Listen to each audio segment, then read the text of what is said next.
Welcome. Welcome to our Skype session with Dr. Alison Boardman of the University of Colorado at Boulder. Thank you so much, Dr. Boardman, for being with us. Thank you. It's a joy to be here.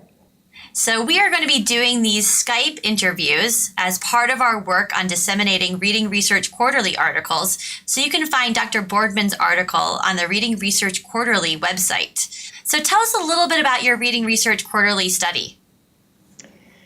I'm really excited about this study, and one of the reasons is we are interested in reading strategies and the extent to which they can be implemented both to improve content learning, but also to help kids be more engaged and strategic readers. Originally, the model that I use, collaborative strategic reading, was designed to help kids at diverse reading levels be able to access the grade level content when they were in, for example, a grade level language arts class or science or social studies class.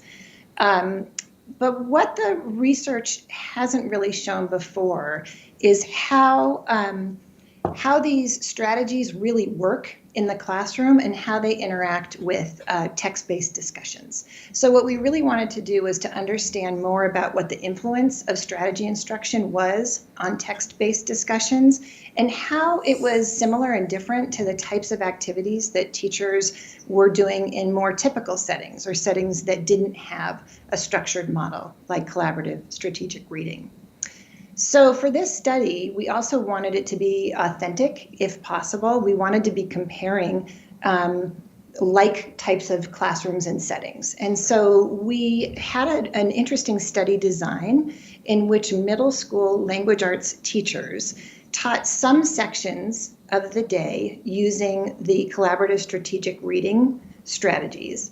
And then for other sections in the day, with the same types of students and the same grade levels, they used their typical instructional practices.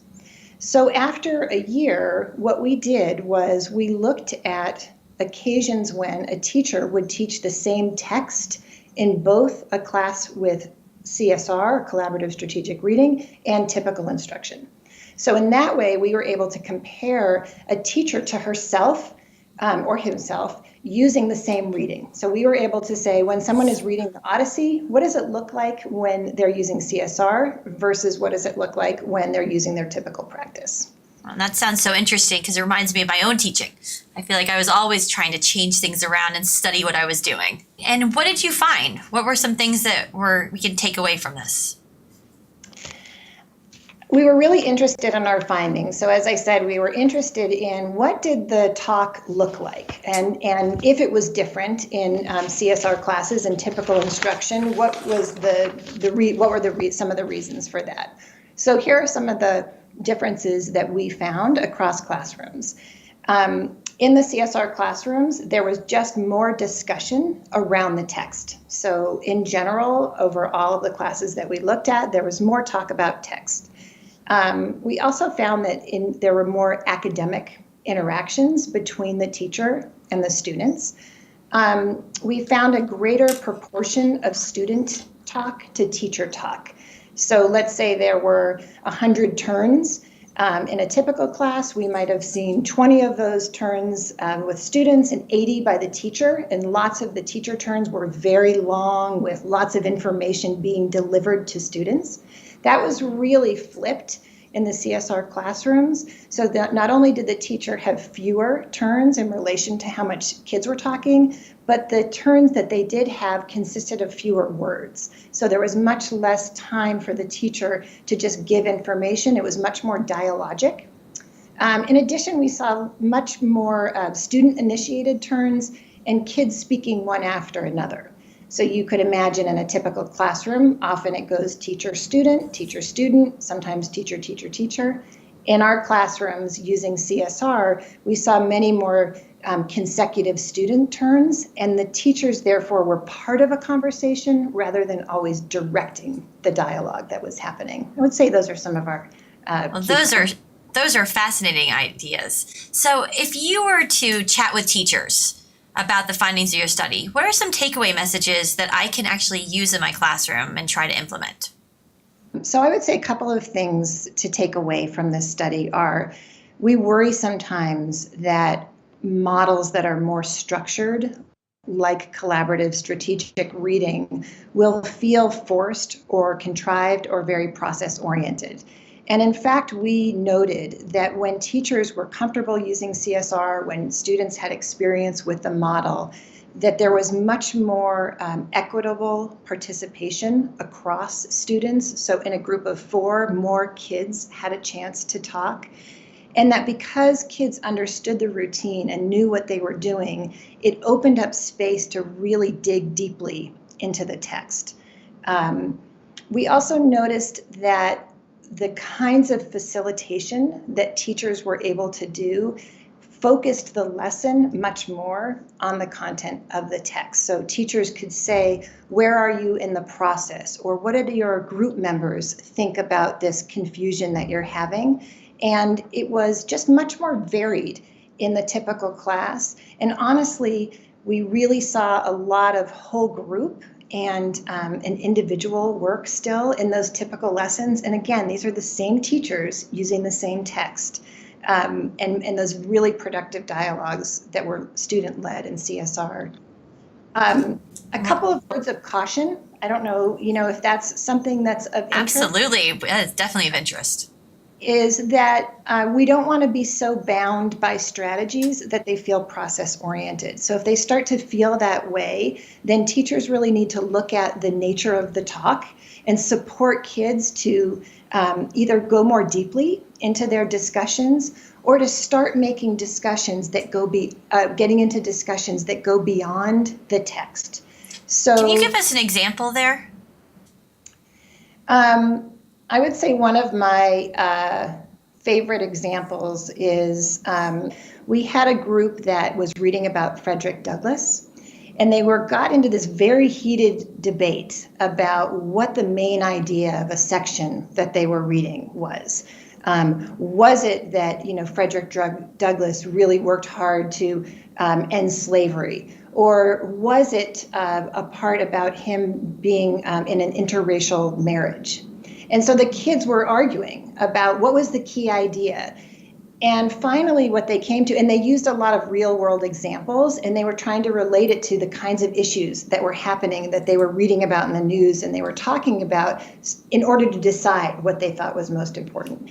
And ultimately, after this heated debate, with some facilitation by the teacher, helping them sort of weigh their ideas and think about them, the kids decided that one wasn't more important than the other, that in fact they both were. And they said, it's like milk and cereal. You really have to have both, even though they're two totally different things. So that was one of our favorites. Yeah. That's a great example. So after doing this research, what are some messages that you might have for parents? Some messages for parents, and I have 2 teenagers at home, so getting kids to really engage with text and use that text to inform their thinking about the world is something that I think about at work and also at home. One of the things that this strategy instruction seems to be able to do is to support kids to be more agentic in their reading. So as kids get older, if they don't feel successful reading, they can kind of just stop doing it or, do just the bare minimum. And I think for parents, finding ways to have kids engage with text that's interesting to them and building on some of those strategies that they might be learning at school and helping them see the success with that, and also modeling that we all have trouble reading sometimes. So if I have a word I don't understand and I have to reread something or struggle through it, that it's not just you're not great at reading if you don't understand everything, but that there's stuff we can do about it. And the more practice we have, the better we get. And it's so exciting to be able to feel like a reader. And that's what we see for the kids in these CSR classes, particularly the ones who have been less successful sometimes at school. What do we tell policymakers or even principals based on the findings of your study? I think that people know this, but if kids are having difficulty reading, they can't just be reading in one class for 60 minutes a day. That reading is something that happens across content areas in the world. It happens throughout our day in lots of different ways. I think we want kids to understand that reading a text, reading a blog, reading an article, and reading a book are all valuable, and finding ways in our policies to really support the variety of ways that kids can read throughout the day that are important and help them be more strategic, but aren't the exact same every single time in every single class all day long. We really want that reading supported, but we want it to be engaging and interesting and exciting, and if possible, connected to the real world. So that leaves us a lot to think about, and certainly I leave with a picture of lots of kids talking and reading and thinking through text. So thank you so much, Dr. Boardman, for joining us on this episode of our Reading Research Quarterly Skype interviews. Thanks so much, and if you have any additional questions about Dr. Boardman's findings, you should go ahead and find her article at Reading Research Quarterly's website. Thanks so much, Dr. Boardman. Thank you.